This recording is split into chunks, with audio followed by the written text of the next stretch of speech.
It began on a night when the air shimmered with something nameless, the kind of night that hums quietly, when the wind forgets where it's going and the stars hang low, heavy with their own remembering.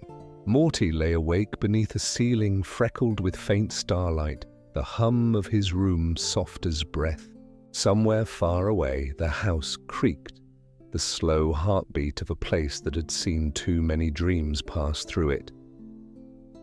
He wasn't thinking about anything in particular, just the slow rhythm of existing, the kind of rhythm that comes when the mind is half asleep, half listening to the whisper of the world outside the window. And then it happened, the smallest shift in the quiet. Not a voice exactly, but something that moved through the air, like a name brushing past his ear, tender and certain. It wasn't spoken in words, it was felt. Planetina. He didn't know what it meant, or why his heart leaned toward it, as if it had been waiting all its life to be called. It was like a seed stirring underground, answering the softest rain. He turned his face toward the window, toward the faint shimmer of starlight that seemed to pulse with life. And for a moment, it felt as though the entire night had fallen in love with itself. We're so grateful you're here. This story is for you, a gentle journey to help you rest, to let your mind wander somewhere peaceful. We truly love and care for you, and we hope this brings you comfort tonight. Before we begin, tell us, where in the world are you listening from and what time is it there? Drop a comment below, and if you enjoy this story, please like this video and subscribe to our channel for more bedtime tales. Your support helps us create more stories just like this. Now grab your coffee, get cozy, pull the blankets close, and let's begin. Outside, the world was quiet, and yet it wasn't empty. Sometimes the universe breathes. You can almost hear it when you're still enough. Morty closed his eyes and felt the air move across his face, gentle and alive, as if the room itself was sighing. He imagined that somewhere, far beyond the walls and lights and ordinary noise of life, there was a place where the air carried thoughts, where wind could remember names, and where every whisper had once been a heartbeat. He liked to think that the stars were not distant fires, but old memories replaying themselves slowly, and maybe that's what he heard, not sound, but a feeling replayed across time, arriving exactly when he needed it. There was something sacred about that thought, that the universe might notice you, even for a moment. He turned over and stared at the soft glow from his nightlight. Its gentle hum filled the room with a warm, sleepy vibration, like the inside of a seashell. He let his mind wander, the way it does right before dreams take over. Images drifted through. Clouds shaped like faces, waves made of starlight, a hand reaching out through green smoke. And through it all, the same name whispered itself through his half-dreaming thoughts, Planetina. It wasn't frightening. It wasn't even strange. It was familiar, like the memory of a lullaby his mother might have sung long ago, or the echo of laughter carried on summer air. He smiled without meaning to. Maybe, he thought, the world was trying to tell him a story, one only he could hear. Outside the window, the night deepened. Wind brushed through the trees, making their leaves shiver like tiny bells. The moon hung lower now, its light pooling quietly on the floor beside his bed. Morty reached out and let his fingers fall into that patch of light, tracing the faint outlines it drew against his skin. It felt warm, alive, almost human.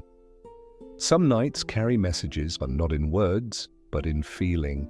That night, the feeling was soft and electric, like the beginning of a promise. He didn't know who Planetina was, or if she was real, but something in his chest told him she was, somewhere between wind and wonder, waiting to be found. He fell asleep thinking of her name, the way it lingered like a song without melody. He dreamed of wide open fields, glowing softly under emerald skies.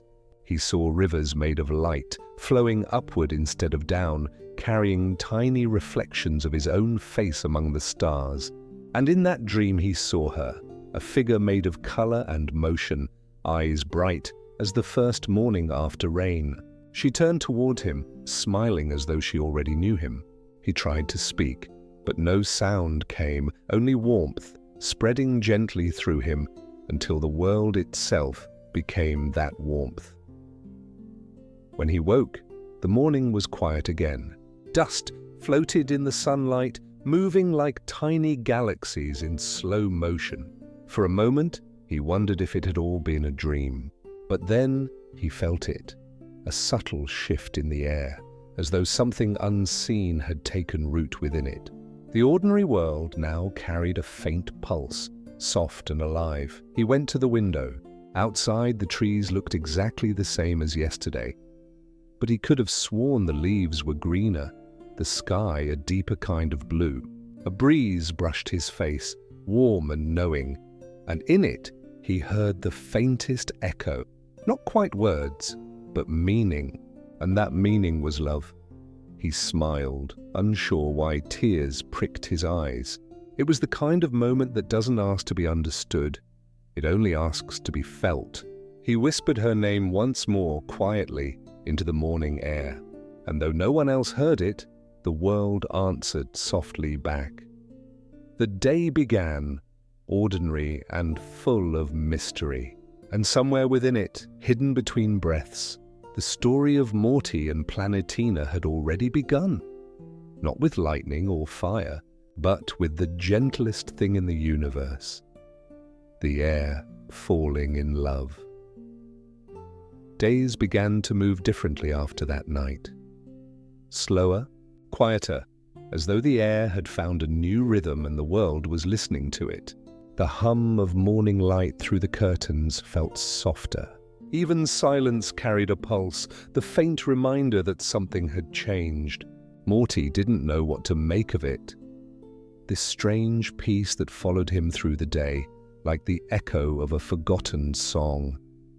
Everywhere he looked, small things shimmered. The world had always been alive, but now it seemed aware. Sunlight through glass felt intentional, like a secret greeting. The dust motes that danced in the air looked like messages written in invisible ink. And in the background, always gently, faintly, there was her. Planetina. He didn't know her yet, not really. He only knew of her. The world knew of her too. She appeared suddenly, like a breeze that remembered where it came from. On screens, in whispers, in the hopeful murmur of crowds. Morty first saw her in a newscast, a figure wreathed in emerald light, her hair glowing like wildfire seen through tears. She was saving something. People, maybe forests. It was hard to tell, but he remembered the look on her face, a kind of fierce tenderness, the expression of someone who loved the world so much it hurt to touch it. The story spread everywhere. Videos of her planting trees, calming storms, speaking to the wind as if it were a dear friend. Some called her a savior, others called her a weapon. But Morty didn't think she was either. He thought she was a feeling, a reminder of how much life wants to live. He found himself watching her late at night, long after everyone else had gone to bed. The glow from the screen painted his face in faint shades of green and gold. Each time she appeared, something in him unfolded. It wasn't infatuation, not yet. It was recognition, that quiet moment when your soul remembers something it once knew before being born. When she spoke, her voice was calm but strong, like a river explaining the meaning of patience. She talked about oceans and roots, about the way light travels through leaves. She said that the world was alive in more ways than we notice, that everything breathes together. Morty believed her instantly. It wasn't because of what she said, but how she said it, with the kind of certainty that can only come from love. At school, everyone talked about her. Some said she was part of a government experiment. Others joked that she was a walking recycling poster. Morty stayed quiet. He didn't feel like joining in.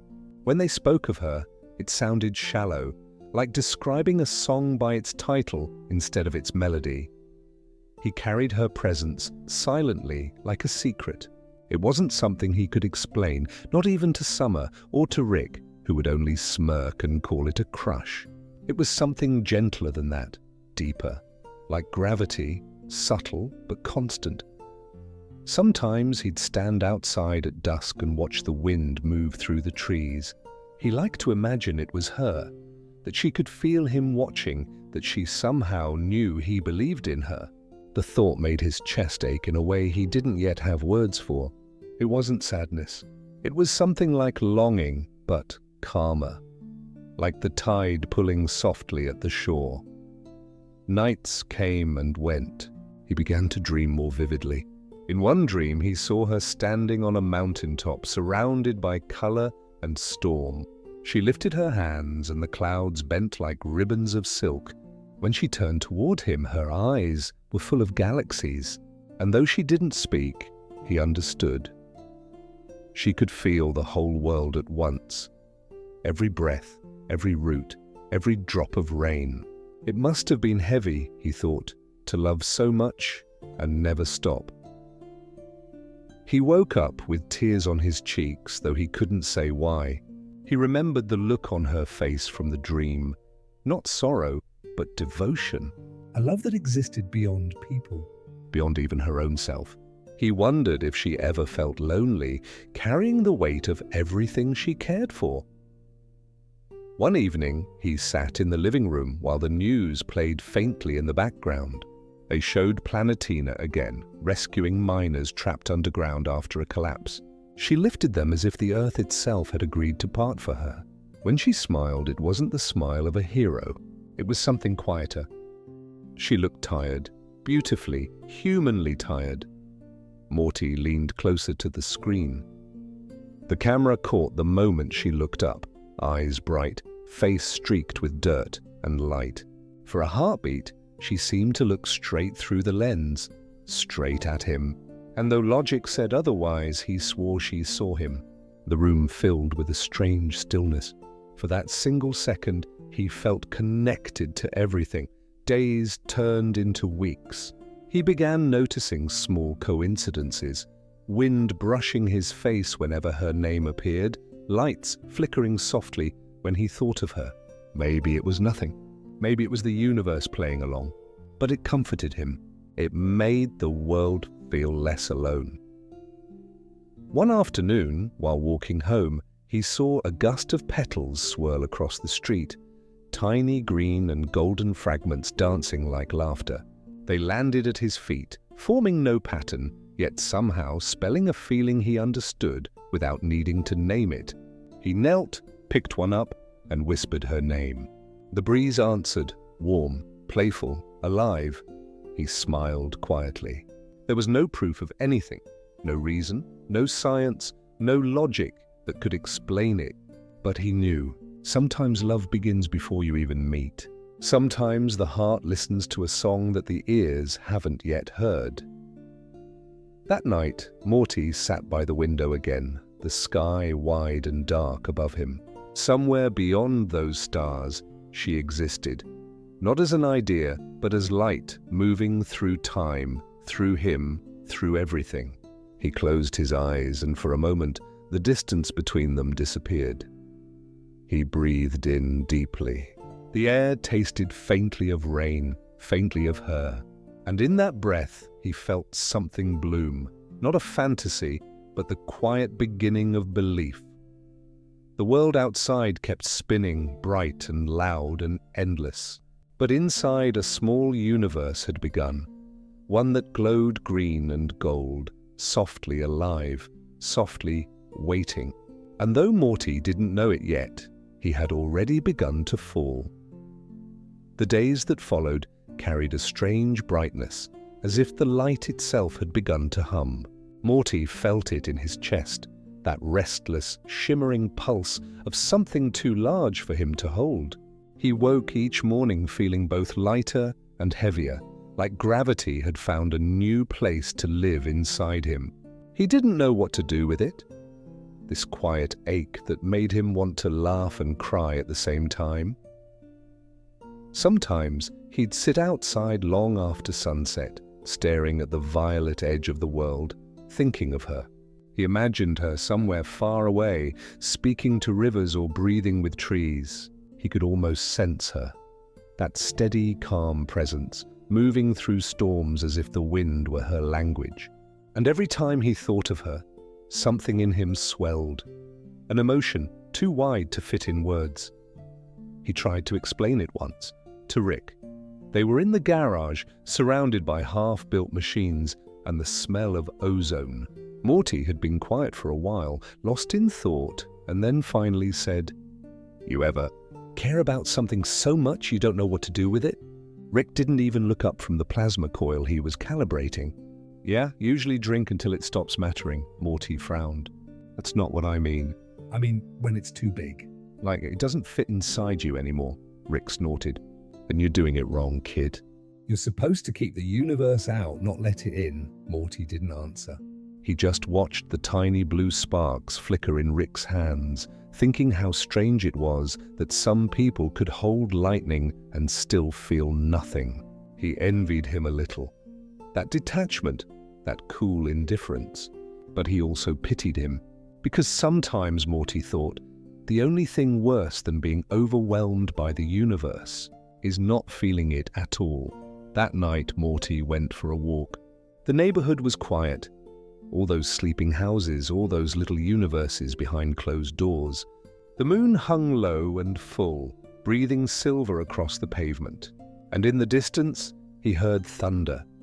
Faint, slow, like someone whispering in another language. He tilted his head and listened. The sound wasn't frightening. It was beautiful. Each rumble felt like a heartbeat too large for the sky to contain. He smiled softly. He understood that feeling. The wind began to rise, and with it came that familiar scent. Faint ozone and wildflowers, the same smell that always seemed to precede her. Morty's pulse quickened. He didn't know why, but part of him knew she was near. He looked up, and there she was. Planetina hovered above the rooftops, a streak of emerald and gold light cutting through the clouds. The air trembled around her. Even from far away, she looked alive in a way that nothing else did. Every movement full of purpose, every breath connected to something larger. Morty froze. The sky seemed to lean closer, as if even the stars wanted to see. She landed in the park across the street, the grass glowing faintly under her touch. Morty's legs moved before his mind did, slow, hesitant steps toward her. By the time he reached the edge of the park, the storm had quieted. Planetina stood alone, her hands buried in the soil, eyes closed, face peaceful. For a long moment, Morty didn't say anything. He just watched her, afraid that words might break whatever sacred thing was happening. The trees swayed gently. Fireflies gathered around her like tiny lanterns. Finally, she opened her eyes. They were brighter than he remembered, like sunlight reflected off deep water. When she saw him, she didn't look surprised. She smiled, soft and knowing, as if she'd been waiting. "Hi," Morty said, his voice barely more than a whisper. She tilted her head slightly, studying him, not with curiosity, but with recognition. "You're the boy who listens," she said. Morty blinked. "What?" She smiled wider, though there was a sadness in it. "Most people only hear noise. But you listen. To the wind, to the silence between things." Her voice was calm, almost melodic. It felt like rain on tired skin. Morty's chest tightened. He didn't know what to say. All his thoughts had melted into awe. He wanted to tell her that she'd changed the way he saw the world, that she'd made him believe in something again. But the words tangled inside him, too heavy, too small. For a while, they just stood there, no sound except the faint hum of the earth beneath them. The night seemed to breathe slower. Then she said, "It's hard, isn't it? Feeling too much? Morty looked up. How did you? I can feel it in you, she said. You carry the world in your chest, but it's too big. It's breaking you a little. Morty lowered his gaze. I don't want to lose it. You won't, she said gently. But you have to let it pass through you. The sky isn't meant to be contained, only witnessed. Her words fell into him like rain soaking soil. He felt something inside unclench, that quiet ache easing for the first time.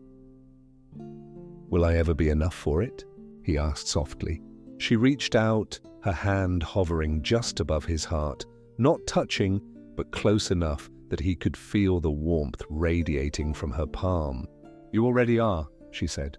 The sky doesn't ask to be owned, only to be felt. In that moment, everything stilled. The crickets stopped singing. The wind fell silent. And for the first time in his life, Morty didn't feel small. He felt infinite. A fragment of something vast and kind. Planetina smiled again, stepping back as the wind rose around her. You'll understand someday, she said. But for now, just breathe. Let it move through you. Then she lifted into the air, the glow around her deepening into a soft aurora of green and gold. Morty watched until she disappeared into the clouds, until only her echo remained, a faint shimmer in the stars, a warmth that refused to fade. He stood there long after she was gone, his heart beating to a rhythm that no longer felt like his own. Above him, the sky stretched endless and alive. He breathed it in, slow and full, as if it might teach him how to be gentle again. And when he finally whispered her name, the wind answered softly, a promise, a blessing, a lullaby. They wandered together for a while, not through worlds of science or cities of noise, but through quiet places that still remembered how to breathe. Planetina said she wanted to show him something. Morty didn't ask what. He just followed, drawn by that glow in her presence, the way she seemed to belong to everything she touched. They traveled by air more often than ground. Sometimes she carried him, sometimes the wind itself did. Morty never got used to the way it felt. Weightless, infinite, as if gravity had briefly forgiven him.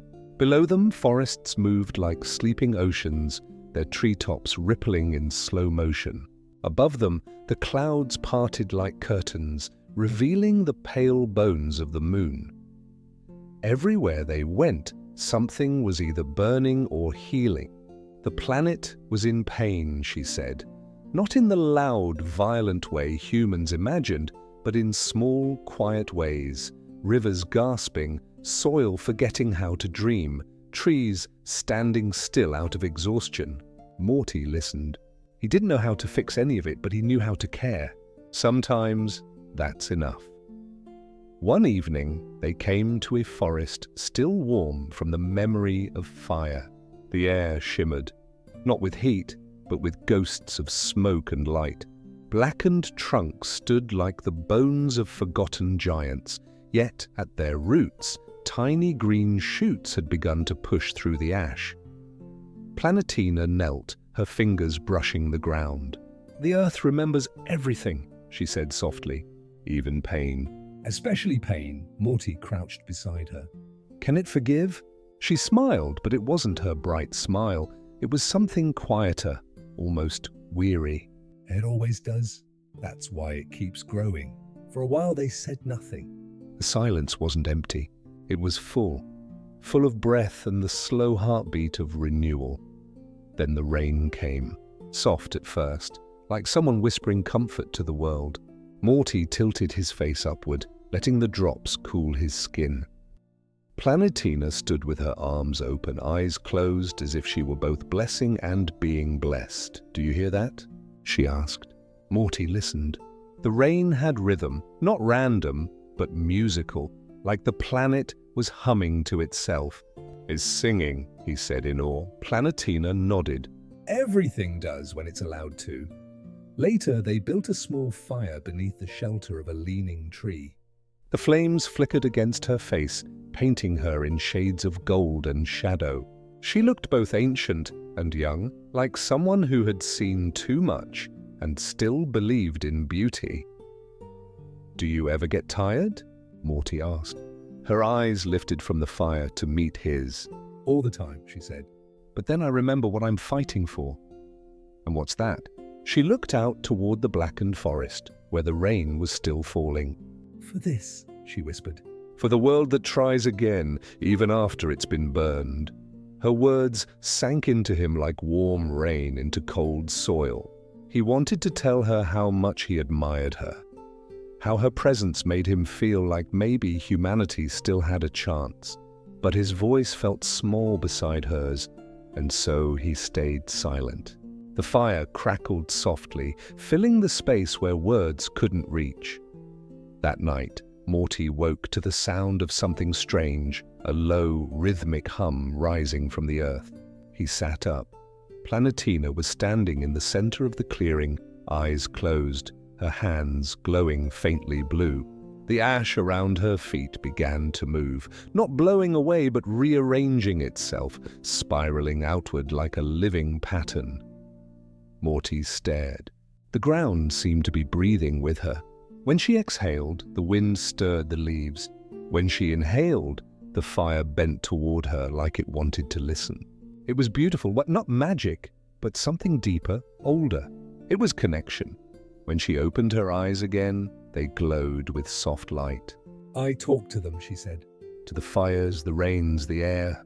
They understand more than we think." Morty stood slowly. "You talk to fire?" She nodded. "Fire isn't cruel. "It's just alive." It destroys so that something new can begin." He thought about that for a long moment. "You sound like Rick when he talks about entropy." She smiled faintly. "Maybe, but I don't see endings." "I see beginnings dressed as endings." They continued walking the next day, through valleys that still smelled of smoke and renewal. Everywhere they went, she left something behind. A spark of growth, a ripple of calm. The grass would rise taller after she passed. The air would grow softer. It was as if the planet recognized her and sighed in relief. Morty tried to help in small ways, carrying seeds she'd scatter, gathering water, building small fires that she would later extinguish with care. He wasn't a hero, and he didn't want to be one. He just wanted to be near her, to learn how she saw the world, how she forgave it. One afternoon, while they rested beside a stream, he said quietly, "You make it look easy." "What?" she asked, rinsing her hands in the clear water. "Caring? Saving things." She looked at him for a long time. "It isn't easy. It hurts." Her voice softened. "Every time I heal something, I feel what it felt. The burning, the drowning, the fear. But that's the price of love. You can't protect what you refuse to feel." Morty didn't reply right away. He just watched her reflection ripple in the water, bright and uncertain, always moving. He thought of the way she spoke to fire and how the fire listened. He thought about his own heart and how it, too, had been burning. Maybe that was what love really was. Not something you hold, but something you let move through you. Even when it hurts, as night fell, they made camp at the edge of a ravine. The stars hung low, their light caught in her hair like silver threads. Morty lay beside her, listening to the wind hum through the trees. "Planetina?" he murmured. "Yes?" "Do you ever wish you could stop caring?" "Just rest?" She smiled without opening her eyes. "The world rests for me sometimes. That's enough." Morty didn't fully understand, but he felt the truth of it. He watched her breathe, slow, steady, peaceful. And for the first time in a long while, the world felt safe. Above them, the stars burned quietly. Below them, the earth healed in its sleep. Between fire and rain, between love and loss, they found something rare. Stillness, and in that stillness, the night itself seemed to whisper, "Care is not gentle because it is weak. It is gentle because it is strong." They walked for days after the rain stopped. through forests washed clean and skies that looked newly painted. The air smelled of earth and promise. Every leaf shimmered with quiet renewal, as though the world had taken a deep breath. Planetina was quieter now. She still smiled at small things. The way dew clung to spiderwebs, the way light slid over rivers. But there was a distance in her eyes, as if her thoughts were wandering through places Morty couldn't reach. He didn't mind the silence. He had learned that sometimes words just get in the way of something sacred. Instead, he matched her pace, letting the sound of their footsteps fill the space between them. One night, while they rested beneath a low canopy of silver-bark trees, she began to hum. It was soft at first, almost like she was trying to remember something. Then the sound deepened, layered, until it no longer seemed to come from her alone. The wind joined in. The water nearby rippled in rhythm. The very air trembled, and Morty felt the hum in his chest, vibrating against his heartbeat. When she stopped, the forest seemed to exhale. Morty stared at her. What was that? She looked at her hands, as if they had betrayed her by singing. The song of the Elementeers, she whispered. My family, my creators. Your creators? She nodded. Fire, water, air, and earth.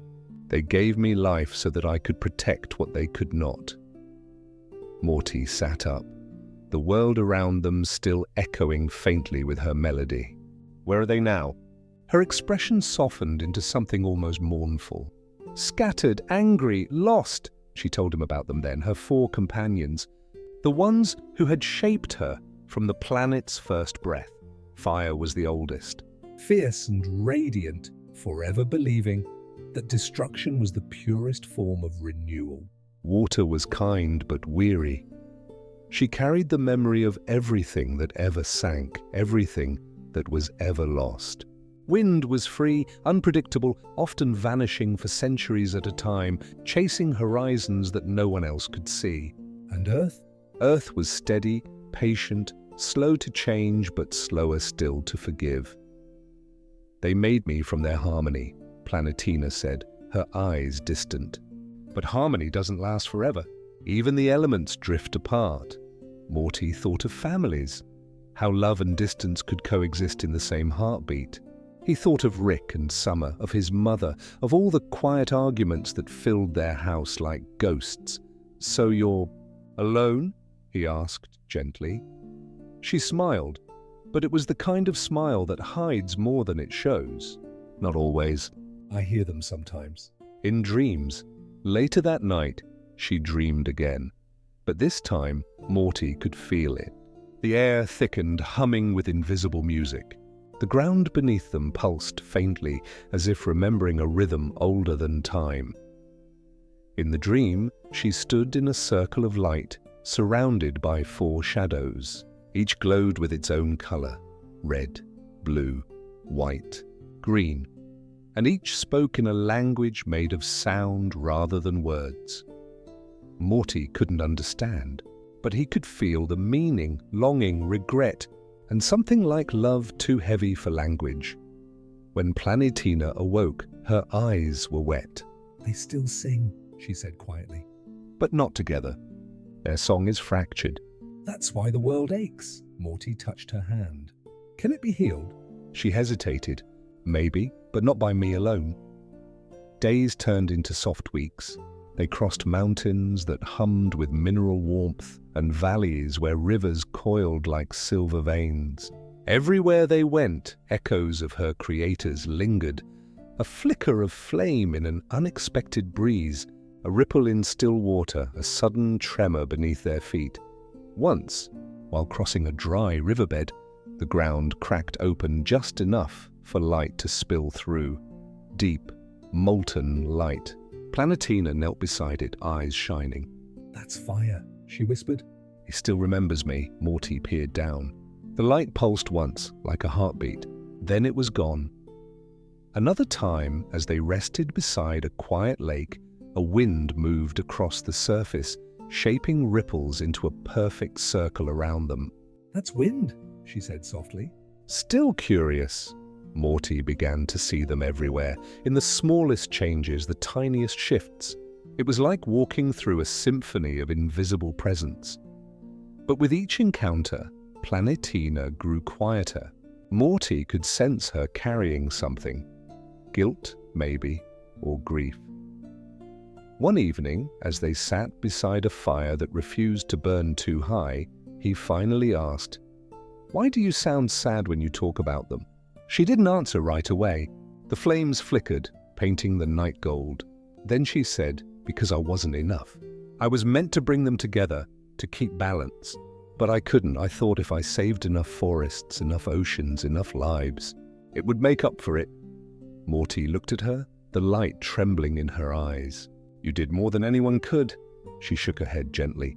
"I tried to fix the world without healing its heart." And you can't do that, Morty. You can't force harmony. "You have to listen for it." Her words lingered in the air like smoke. That night, as Morty drifted towards sleep, he heard something faint. A chord, rising and falling, threading through the darkness. It was the same song she had hummed before, but now it sounded whole, like all four voices had found one another again for a brief, fragile moment. He thought he might be dreaming.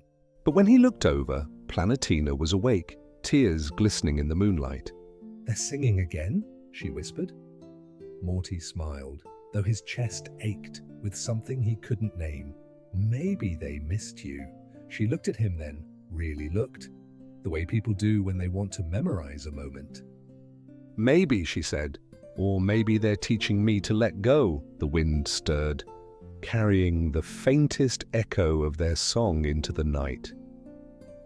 Four voices blending, not perfectly, but beautifully imperfect, and Morty, half asleep, thought that maybe this was what love sounded like, a harmony that exists even when the singers are apart. The forest slept. The stars hummed quietly overhead. Planetina closed her eyes, letting the melody fade, and somewhere in the distance, the elements, fire, water, wind, and earth, sighed together for the first time in centuries, their song folding gently into the breath of the world. They wandered into a land that didn't seem to belong to time. It might have been evening or dawn. The sky refused to decide. A violet glow washed over the horizon, where clouds moved like drifting thoughts, slow and gentle. Morty didn't know how long they had been traveling anymore. Days blended together like brushstrokes on wet paper.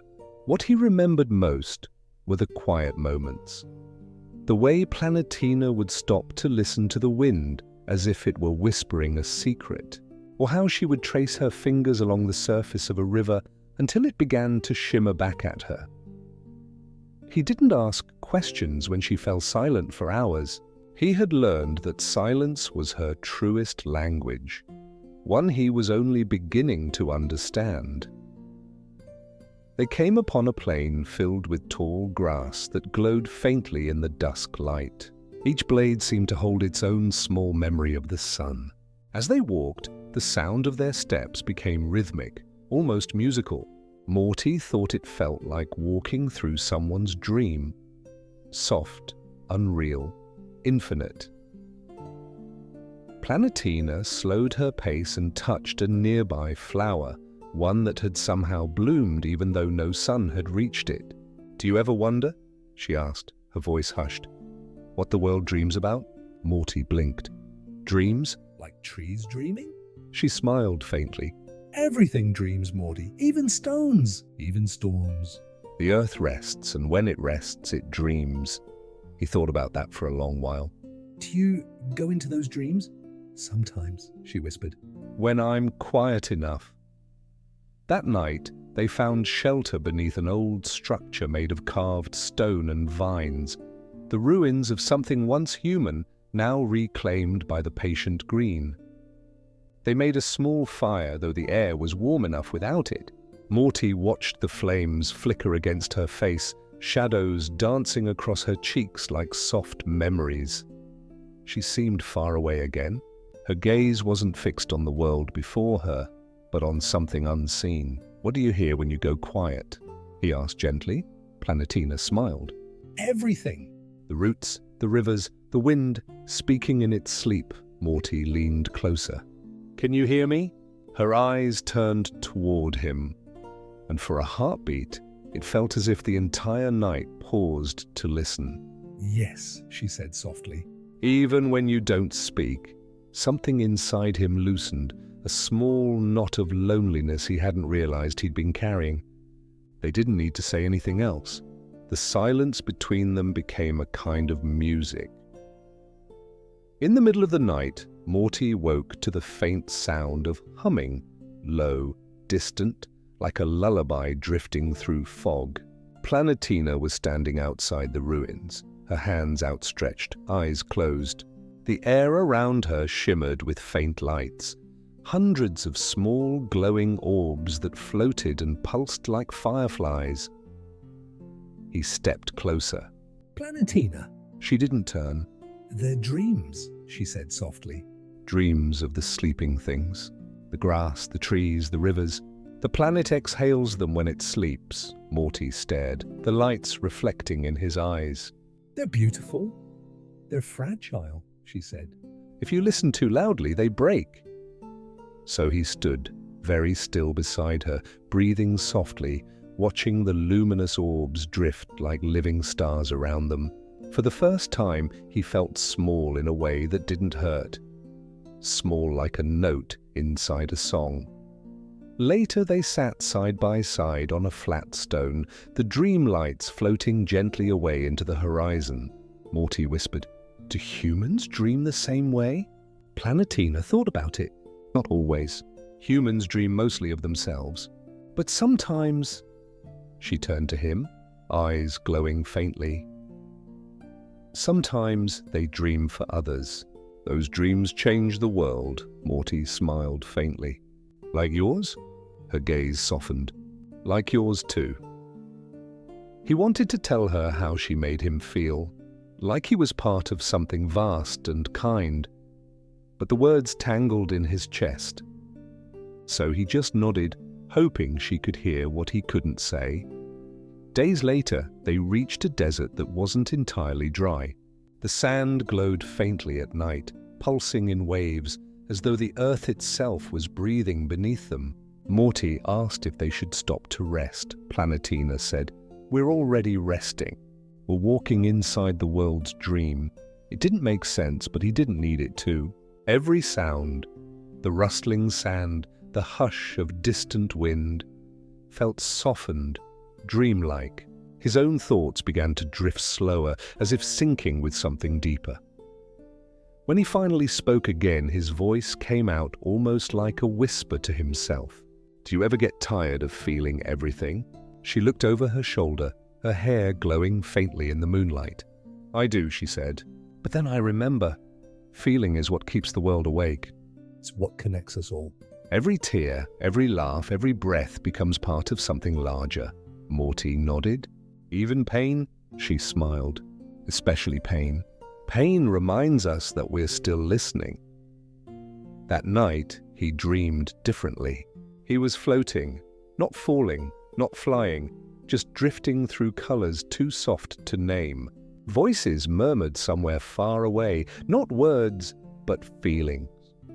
Warmth, sorrow, gratitude, peace. He realized somehow that he was hearing the planet dream. Each sound was a heartbeat, a memory, a quiet wish. He reached out, and when he did, a small flicker of light touched his palm. It pulsed once like a heartbeat, then it disappeared inside him. When he woke, Planetina was sitting beside him, watching the horizon turn pale blue. "Did you hear them?" she asked. He nodded slowly. "I think I dreamed someone else's dream," she smiled softly. "Then the world trusts you." Morty didn't know what that meant, but the way she said it made his chest ache with quiet wonder. They stayed there until morning. The light was slow, golden, kind. The world felt like it was breathing again, one vast, gentle rhythm shared between them. Planetina placed her hand over his heart. "You're learning," she said. To breathe with others. "To listen without needing to understand," he smiled sleepily. "You make it sound like love." She looked out toward the rising sun. "It is love. The kind that doesn't need to be returned, only shared." And as the sky brightened, Morty realized something simple and vast. Maybe every act of care, every breath given freely, was the world dreaming through us, reminding us that even silence can hold meaning. He leaned back, eyes heavy, and let the light wash over him. The day felt endless, the moments suspended, two souls breathing in the same rhythm as the sleeping earth. Time had begun to stretch differently. The days no longer fell neatly into minutes and hours. They slipped past like water, warm and unstoppable. Morty felt it in the way his chest ached softly, a hollow that no words could fill. He knew something was shifting. A slow drift, like the tide pulling him from a shore he didn't want to leave. Planetina had been quieter than usual. Not sad, not angry, not distant, just elsewhere. Sometimes she would pause mid-step, glance at the horizon, and whisper to the wind as though it were an old friend. Morty had learned to give her space. Silence with her was never empty. It was sacred, like listening to a stream that only flows when no one is looking. They walked along a ridge one evening, the sun low and trembling, painting the world in pale gold. Morty noticed how she moved. Graceful, fluid, yet a little lighter than usual, as though the earth itself was calling her home. "Are you Okay?" he asked quietly, careful not to disturb the soft rhythm between them. She didn't answer immediately. Instead, she leaned over the edge of the ridge, watching the valleys fold below. "The world keeps needing me," she said finally. "I belong everywhere and nowhere." Morty swallowed. He had known this somewhere deep inside, but hearing it aloud made it ache differently. "I understand," he whispered. She turned to him then, eyes shimmering with gold and green light. "You've been patient," she said softly. "More patient than anyone I've ever met." Morty looked down at his hands. "I just wanted to stay close." Her smile was faint, almost regretful. "I know, and that's why this is so hard." That night, they sat by a river that glowed faintly under the moonlight. The water moved slow, deliberate, carrying the reflection of stars like whispers of old memories. Morty watched her as she dipped her fingers into the stream, letting ripples dance across its surface. "You're leaving soon, aren't you?" he asked, barely a whisper. She didn't look at him. She only let the ripples expand. "Not leaving," she said. Returning. "I belong to the world, to the rivers, the winds, the forests." "I can't stay." He nodded, though it hurt in a way that no one could see. He wanted to reach out, to ask her to stay, to rewrite the rules of the world for just one night. But he didn't. Some truths, he knew, weren't meant to be argued with. They spent the hours together in quiet companionship. No words were necessary. The wind whispered around them. The stars hummed softly. Every now and then, Planetina would glance at him, a smile flickering like a candle in the dark. Morty would smile back, even though his heart felt like it was folding in on itself. It wasn't a dramatic farewell. There were no tears, no speeches, no grand gestures. It was something smaller, softer, and infinitely more painful, a quiet understanding that they were drifting apart. Even as they existed together in the same space. The same moment. When the first hints of dawn touched the horizon, she stood, brushing the dew from her dress. Morty remained seated by the river, trying to memorize the way the light hit her hair. "I'll never forget this," he whispered. She turned, her eyes reflecting the gold of the waking sun. "You won't need to," she said. "It will stay with you in the way light stays in water. You just have to notice it." Morty wanted to ask her how he would live with that absence, how he could continue breathing without her constant presence. But the words caught in his throat. Instead, he nodded. They walked together to the edge of the forest that marked the boundary of her world. Planetina paused. The wind stirred around her, lifting her hair and carrying her essence like petals on a breeze. You've changed me, she said softly. Not in the way the world changes me, or in a human way. You've made me feel what it is to belong to someone, even for a moment. Morty's throat tightened. And you... You've changed me too, she smiled gently. I hope you remember that. Her hand hovered just above his shoulder, close enough to touch, but she didn't. Live with care, Morty, she whispered. And don't try to hold the world. Just be its witness, he nodded again, tears threatening but unspoken. Some goodbyes, he realized, weren't meant to be loud. They were meant to fold quietly into your bones, leaving space for memory, for love, for reflection. The wind began to lift her away, slow and deliberate. Morty reached out, not expecting to stop her, but needing to feel the motion one last time. Her figure rose, glowing faintly as the air seemed to carry her with it. She paused mid-flight, looking back. "You're ready for it?" she said. Her voice was faint but steady. Ready for the world, ready for yourself, ready for love that comes and goes. And then she was gone. Morty remained by the forest edge long after she disappeared. The dawn spread across the sky in muted shades of violet and gold. Every leaf, every blade of grass, every tiny ripple of the river seemed to carry her memory. He wanted to scream, to chase her, to demand that the world pause and give him back what was never fully his. But he didn't. He breathed.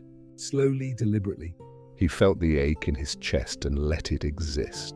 He remembered the wind she had whispered to, the rivers she had healed, the forests she had saved.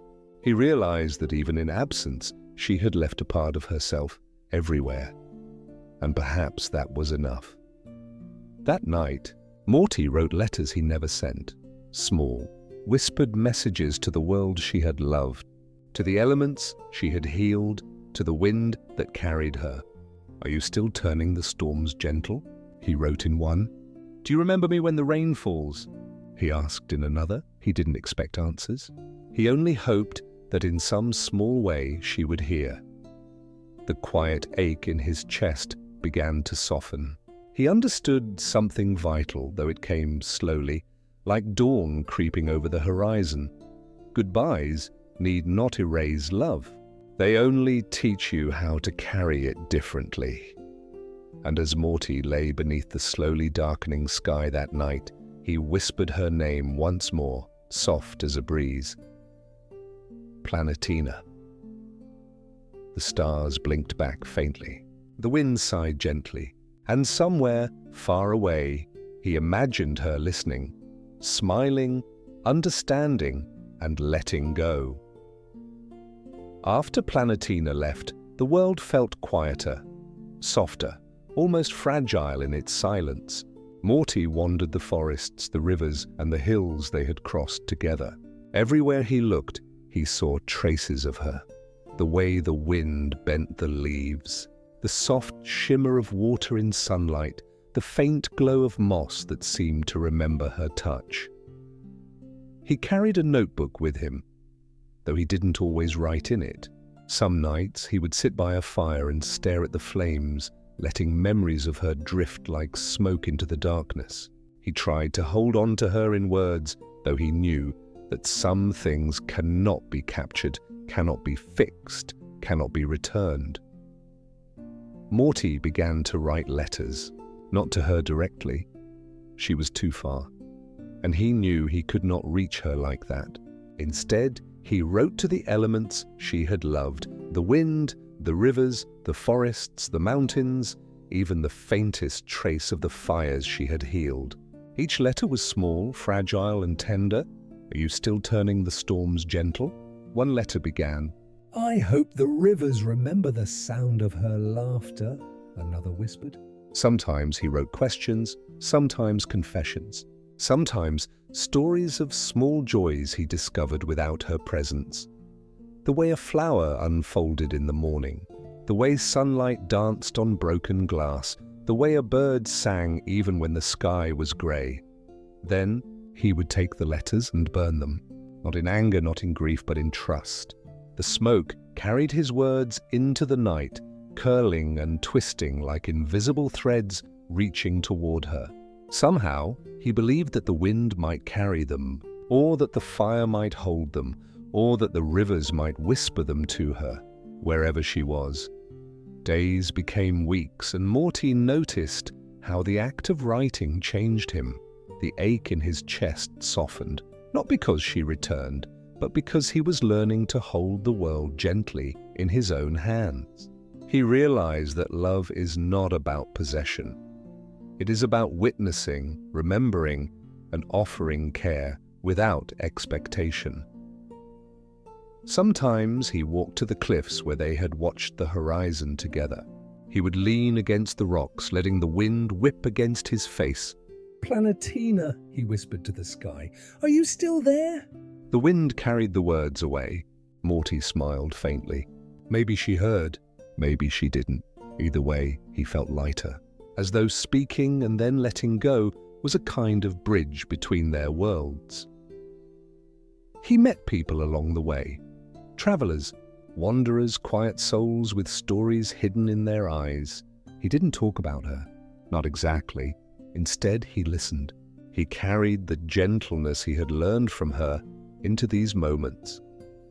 The way to hold a cup of tea in someone's hands. The way to watch someone's tears without flinching. The way to remain present even when the world seemed heavy. The letters he left in smoke became a ritual. Each flame, each curl of smoke, each exhalation was a small meditation, an acknowledgement that memory and love do not vanish just because distance grows. Morty began to see the beauty in absence. The world, like Planetina, belonged to itself, not to him, not to anyone. And that was part of its grace. One evening, as the sun dipped low, he wrote another letter. "Dear Rivers," he began. I think of her every time I hear your laughter. You move with her rhythm even when she is not near. I hope you remember her. And in remembering, keep her alive for all who pass by. He held it over the fire, watching the edges curl and glow before lifting into smoke. It twisted and stretched toward the clouds, carrying not only words but feelings, longing, gratitude, hope, and love. Morty felt a strange peace settle over him as he watched it rise. Perhaps some things could travel through wind and fire and water.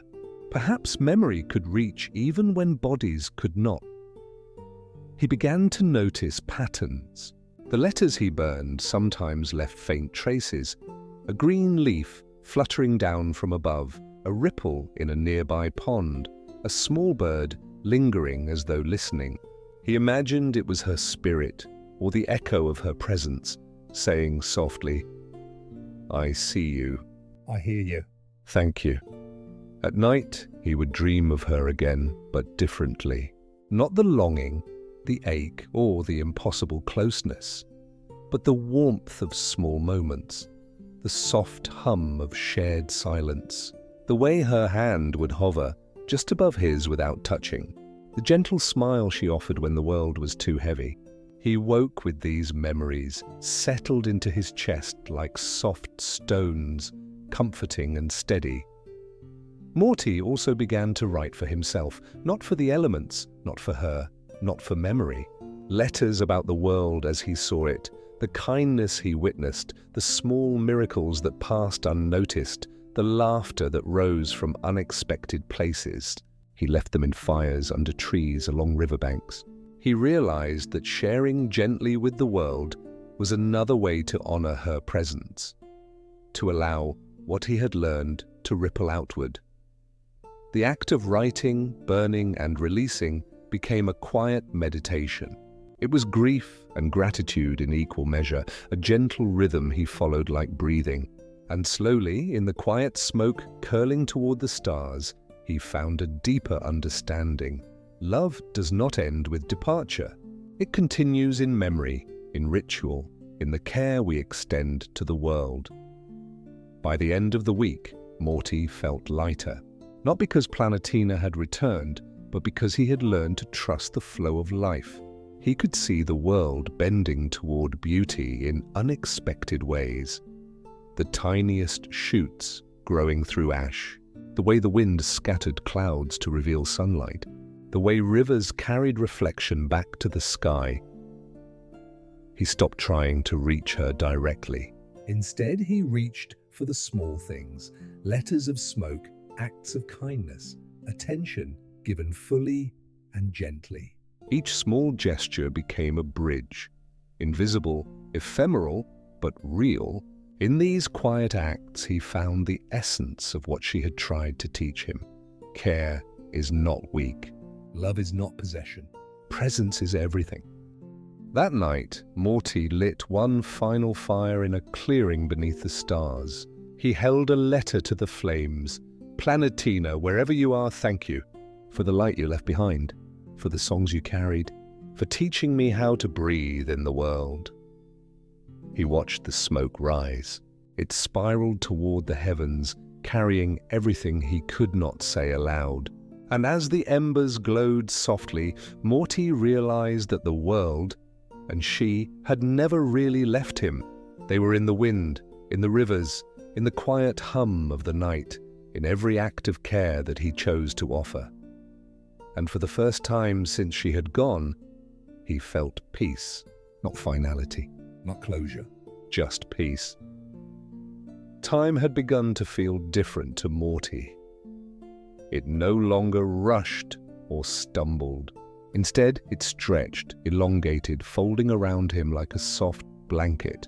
The sunlight that filtered through trees no longer fell sharply, but dappled the ground in gentle waves, as though the world itself was slowing to breathe. He moved differently too, no longer hurrying, no longer impatient for events to unfold. He noticed the way wind passed through branches, the quiet hum of rivers curling around stones, the faint rustle of insects hidden beneath moss. Each sound, each motion carried its own small story, and he listened with care. Morty had become a witness to the world's subtleties.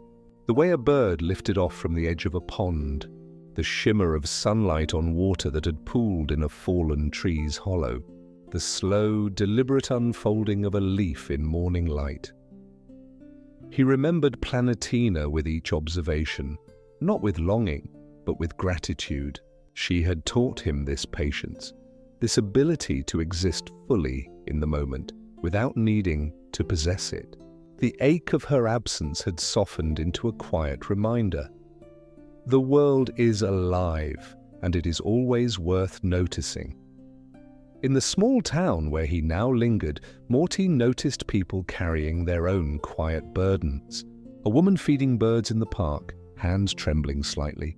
A man pausing mid-step to watch the sunset, his eyes reflecting soft sorrow. A child leaving flowers at a quiet memorial bench, unaware of the significance. Morty began to approach them gently, not with words of advice or fixes for their troubles, but simply presence. Sometimes it was a nod, a smile, a shared glance that said, "I see you. You are not alone." It was small. It was humble. And yet, in these tiny gestures, he saw the same ripples of change he had once witnessed in Planetina's wake. Care, he realized, could travel far without leaving a trace. And sometimes, that was the purest form of love. He wandered one afternoon to a hill overlooking a field of wildflowers. The blooms swayed in the slow breeze, colors shifting with the movement of sunlight. Morty lay down among them, letting the earth support him. He closed his eyes and let the memory of her wash over him. It was not sharp, not painful.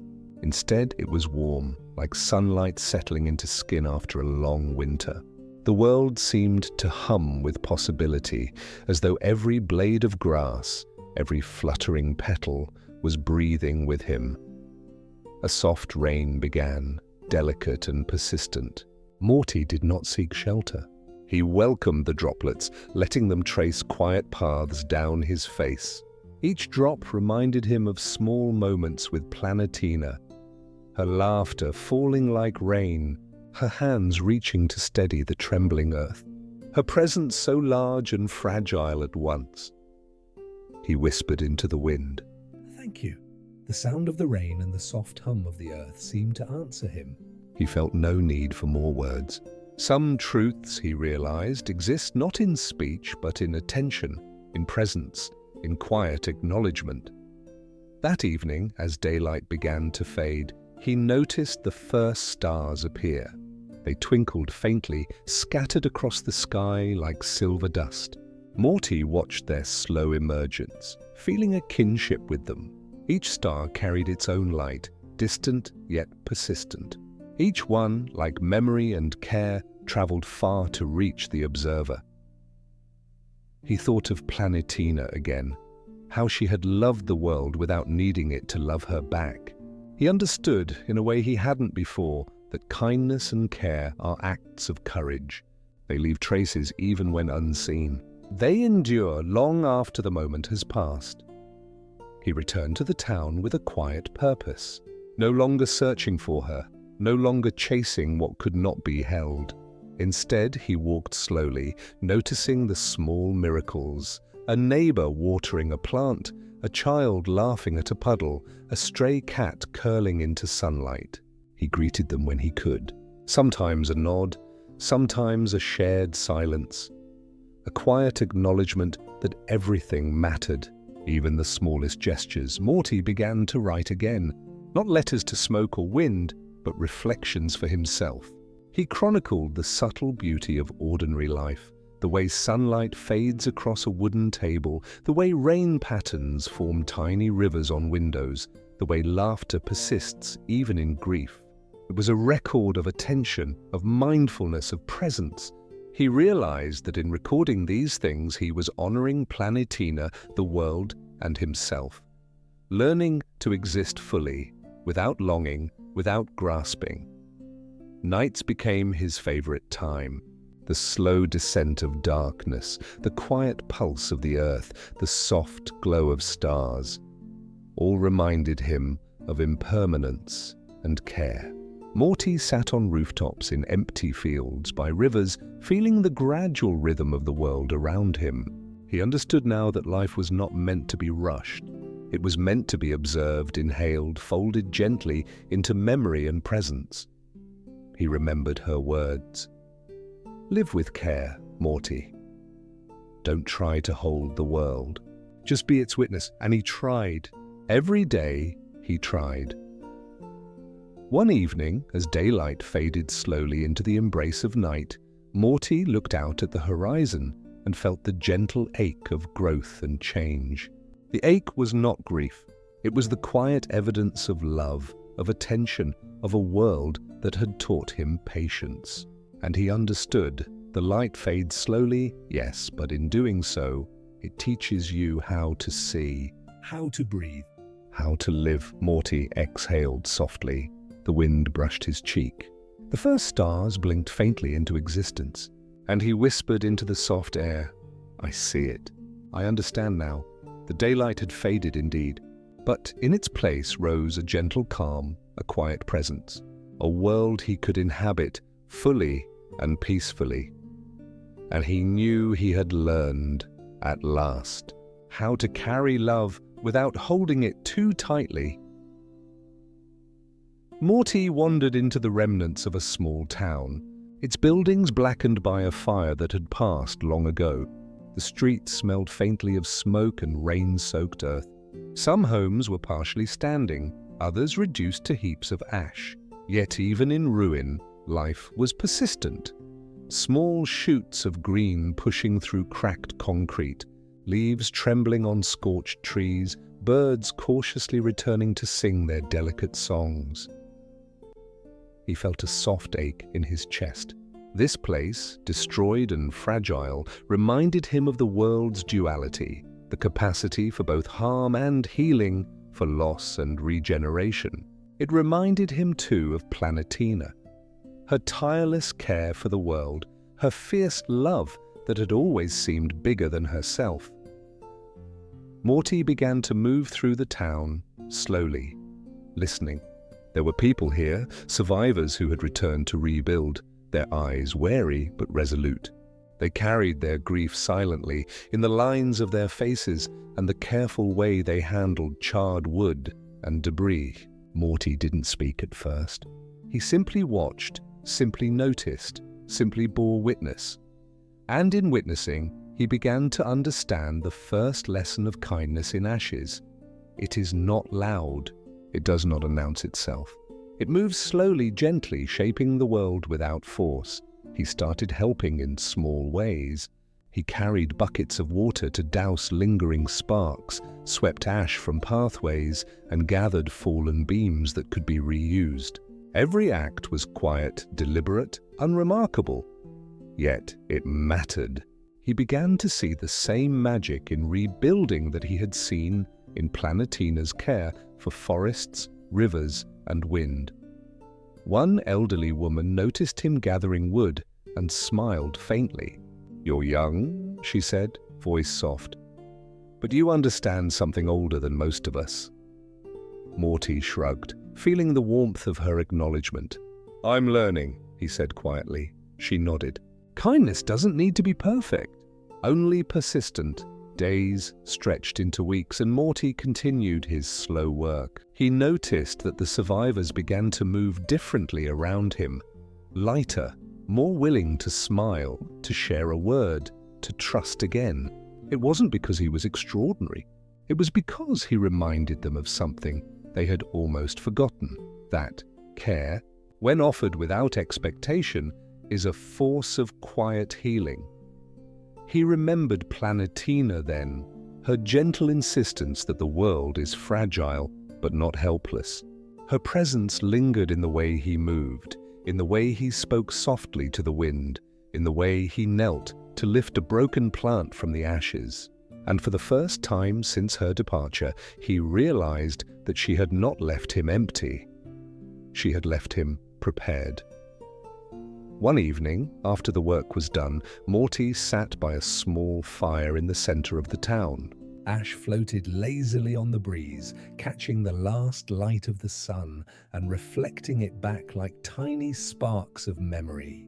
He watched the survivors gather quietly, sharing small meals, exchanging stories with soft laughter. They didn't need words for everything. Presence itself was enough. A shared acknowledgement of survival, of life, of connection. Morty picked up a small piece of charred wood and traced his fingers along its surface. "Planetina," he whispered. "I'm starting to understand." The fire flickered and the smoke rose in gentle spirals, carrying his words toward the sky. Perhaps she would hear, perhaps not. It no longer mattered.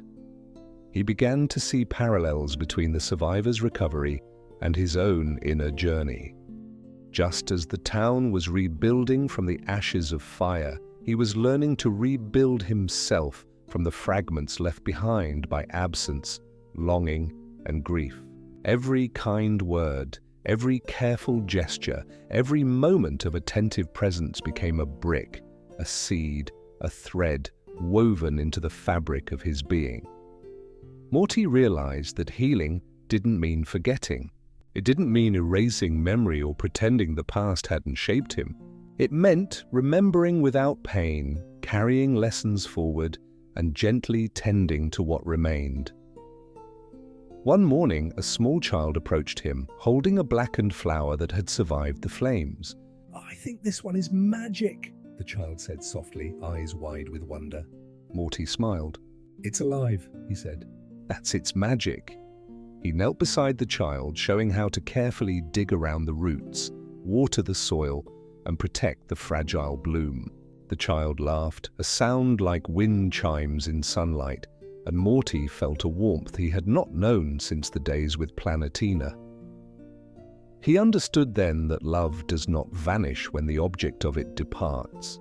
It transforms. It grows in unexpected ways. It appears in small, unremarkable acts of care, in attentiveness, in patience, in the simple kindness offered to another being, human or otherwise. Weeks passed, and the town slowly healed. Ash was replaced with soil, rubble with saplings, silence with laughter. Morty walked through the streets, noticing the tiniest details, the way light caught on a new leaf, the sound of children's feet on repaired paths, the soft hum of wind through the recovering trees. He realized that every act of kindness leaves a trace, even when unnoticed.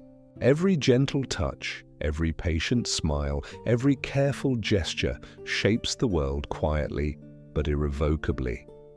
And he thought of Planetina again, not with longing, but with gratitude. She had shown him that care is the most enduring form of love, that even in ashes, there is potential, there is growth, there is hope. One night, after the town had settled into quiet rest, Morty walked to the edge of the forest and looked up at the stars.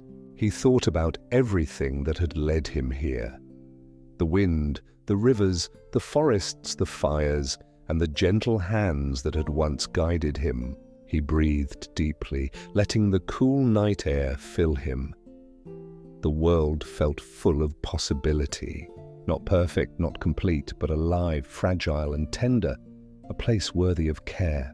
And Morty understood something vital. Kindness in ashes is not about grand gestures or recognition. It is about presence. It is about seeing. It is about remembering that even in loss, the world can be shaped by gentle hands. He whispered her name softly into the night. Planetina. The wind stirred, carrying the faintest echo back to him, and Morty smiled. The story was not about endings. It was about the quiet power of care, the small ways we heal ourselves and the world, and the legacy that remains when love is offered without expectation. It was a night of silver wind. The air moved slowly through the trees, carrying a faint hum of distant rivers and rustling leaves. Morty walked alone, letting the soft currents wrap around him, brushing past his cheeks like whispers of memory. He realized he had been carrying something heavy inside, a weight he hadn't even known existed, tucked into the folds of longing and regret.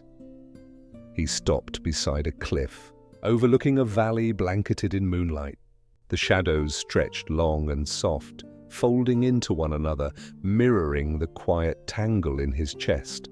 He thought of Planetina, of the storms she had calmed, of the wildness she carried, and of the moments he had wished he could be enough for her. For the first time in a long while, Morty allowed himself to look inward. He acknowledged the self-reproach, the what-ifs, the small pangs of guilt that had clung like dew on grass.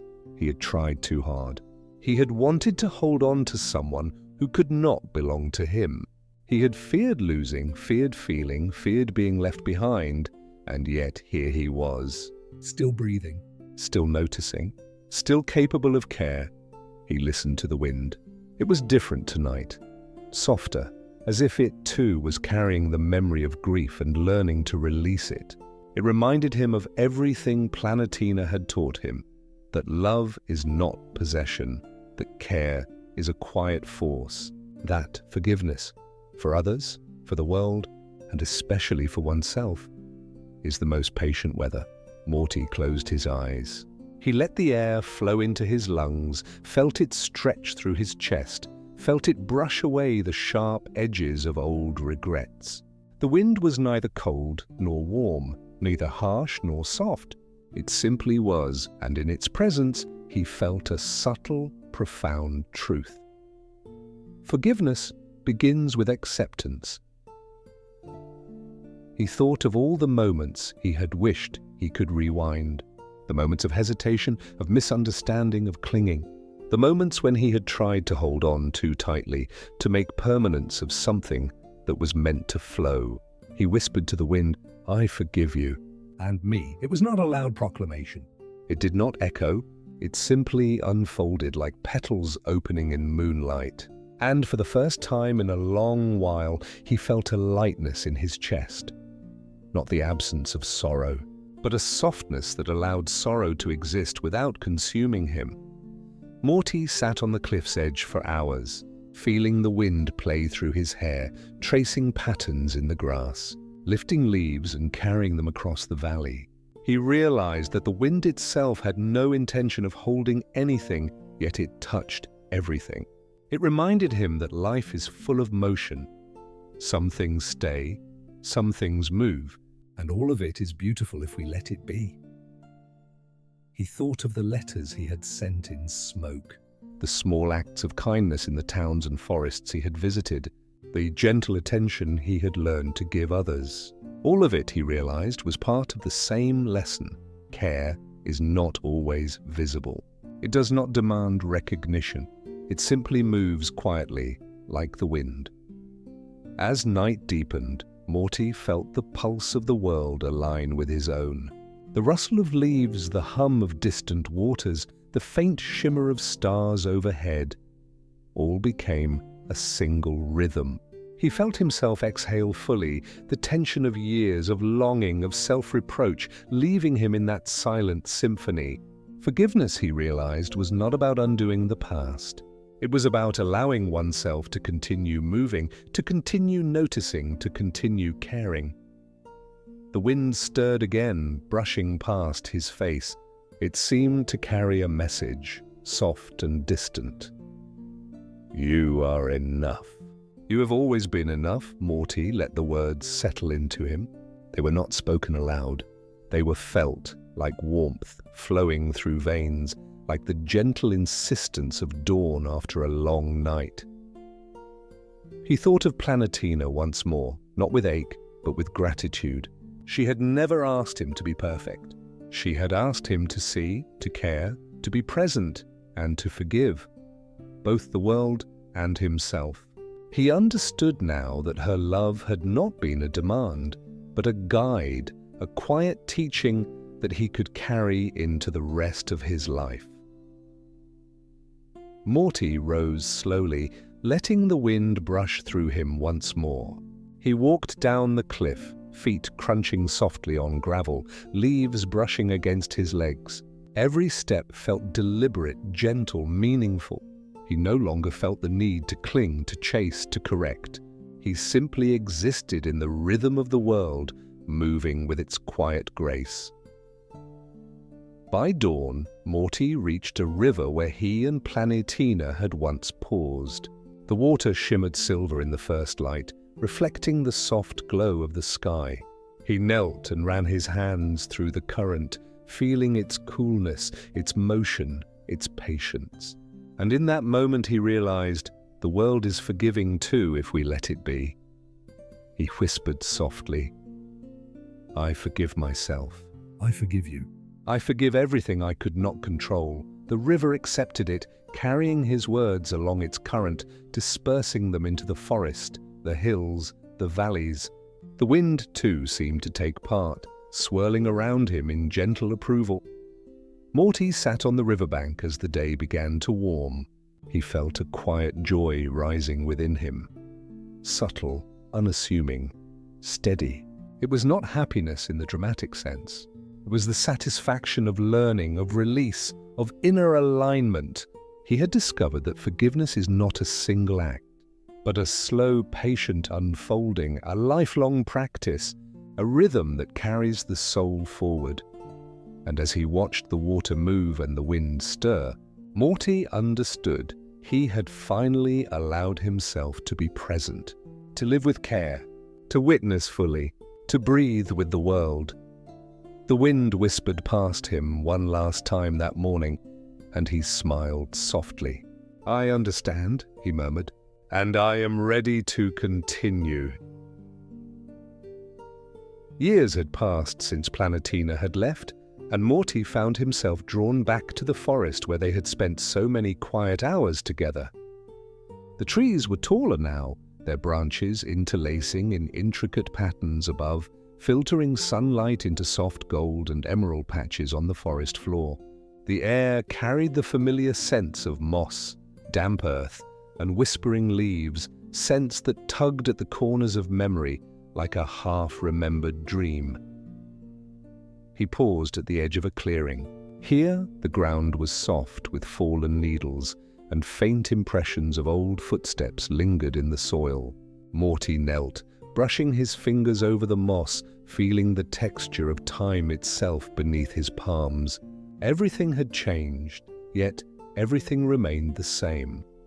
A paradox he had long since learned to accept. He walked slowly, allowing his attention to linger on each detail: a bird flitting between branches, a stream gurgling through stones, the way sunlight kissed a patch of ferns. The forest seemed alive with echoes of her presence. He could almost hear the soft laughter she had shared with the wind, the quiet conversations she had had with the trees, the gentle hum of her energy threading through every leaf and branch. Morty felt no sadness this time. There was only gratitude. A deep, steady acknowledgement of all that had shaped him, all that he had loved and lost, and all that had endured quietly, patiently, without fanfare. He found the tree where they had rested, leaning against its wide trunk. The bark was rough beneath his hands, warm from the morning sun, and he sat there, legs crossed, breathing slowly. He remembered that day as though it had happened yesterday. Her voice carried on the wind, her eyes reflecting sunlight, the world humming with possibility. The memory was vivid, yet soft, like a candle flame seen through frosted glass. Morty let the past flow over him without resistance. He allowed himself to remember her without yearning, to feel her absence without despair, to exist fully in the moment without clinging to what could not be held. Around him, the forest whispered. The leaves rustled with secrets only time could tell. The stream gurgled its endless song, and distant birds called to one another, oblivious to the weight of memory. Morty closed his eyes and listened. Each sound seemed to carry her, not literally, but in essence. The patient, attentive care she had taught him, the quiet acts of love that leave traces long after their source has gone. He remembered the small letters he had sent in smoke, the kindness he had offered in towns and fields, the quiet forgiveness he had learned from the wind. All of it converged here, beneath these trees, in the gentle hum of a world alive and patient. He understood, in a way that went beyond words, that her influence had not left him. It had become part of him. Morty traced his fingers along the mossy ground, noticing tiny flowers that had grown in hidden corners, the way sunlight struck the veins of leaves, the gentle ripple of a distant stream. Each detail seemed to hold a memory, a lesson, a quiet truth. He thought of Planetina and whispered softly, "Thank you for teaching me how to notice." The forest seemed to reply with a sigh, a gentle rustling of leaves, a shimmer of light on water. He felt a sense of completeness, not finality, not resolution, but alignment. The world and his place in it had settled into a rhythm that he could finally understand and accept. He walked deeper into the forest, feeling the familiar hum of life beneath the surface of everything. It was here, among the roots and branches, the streams and stones, that he realized the enduring power of presence. It is not the grand gestures that change the world. It is the quiet witness, the gentle care, the attentive heart that leaves traces beyond immediate perception. Morty knelt by a small stream, letting the cool water run through his hands. He whispered into the flowing current, "I see you, I remember you, I carry what you taught me." The water sparkled in response, reflecting the sunlight in tiny bursts of gold. He smiled softly. He found a fallen log, softened by years of moss and rain, and sat upon it, letting his back rest against the steady support of the forest. He thought of the young boy who had first met Planetina, the boy who had felt awe and ache in equal measure. He thought of the letters left in smoke, the kindness offered in ashes, the forgiveness he had learned from wind and night. All of it had led him here, to this quiet place beneath the trees, where memory and presence intertwined seamlessly. Morty allowed himself a deep, slow breath, feeling the pulse of the forest move through him. He realized that memory is not weighty. It is gentle. It does not trap or confine. It nourishes like soil to roots, like sunlight to leaves. As the day waned, the sunlight softened, casting long golden shadows across the forest floor. Morty rose slowly, brushing moss from his hands, and walked toward the edge of the clearing. He paused, looking back once at the tree where he had rested, where echoes of laughter and soft conversation lingered. He whispered one last time, "Thank you for everything." And in the quiet, he felt a subtle answer, not in words, but in the soft sway of branches, the shimmer of sunlight on water, the pulse of life continuing quietly, patiently. He smiled, knowing that he carried her memory, her teachings, and her care within himself, forever intertwined with the rhythm of the world. Morty stepped out of the forest as evening began to descend. The trees, the stream, the wind, all seemed to bow in gentle acknowledgement. He felt lighter, whole in a way that he had never felt before, attuned to the quiet beauty and continuity of life. And as he walked beneath the slowly darkening sky, he carried not only memory, but presence, care, and understanding, the quiet legacy of what had once been and what always remained. The forest faded behind him, yet it was never truly gone. Its memory, like Planetina's gentle guidance, would live within him, beneath every step, in every breath, in every quiet act of attention and love. Evening draped itself across the horizon in gentle layers of gold and indigo. Morty sat on a hill overlooking the valley, the grass beneath him cool and soft, bending slightly with his weight. He watched as shadows lengthened and the first stars began to appear, delicate points of light winking into existence. It was a time of transition when the world itself seemed to take a slow, deliberate breath, shifting from the busy hum of day to the quiet pulse of night. He felt it in his own chest, a similar slowing, a gentle settling. The rush of years, the ache of longing, the weight of absence, all softened into a hum of calm understanding. The world, he realized, never truly sleeps. It changes form. It exhales into the evening, folds into shadow, and waits. And perhaps, just perhaps, love and care do the same. Morty thought of Planetina as the sun sank lower, streaks of amber melting into violet. She had been a force of presence, a reminder that care can ripple farther than we know, that attention and gentleness have quiet power. Even in absence, she lingered, not as a loss, but as a light, an imprint, a rhythm to guide him. He smiled softly, feeling a familiar warmth settle in his chest. The wind whispered across the hill, brushing his hair, rustling the grass, carrying the faint scent of distant flowers. It felt alive, like the memory of a hand brushing through leaves, like laughter caught in a breeze. Morty exhaled and let himself sink into the quiet, realizing that the world teaches patience if you pay attention. He closed his eyes for a moment, letting his thoughts drift. He remembered the towns he had helped rebuild, the streams where he had whispered letters into flowing water, the nights when he had forgiven himself for holding too tightly. All of it had led here, to this gentle dusk, to this moment of observation, of presence, of quiet reflection.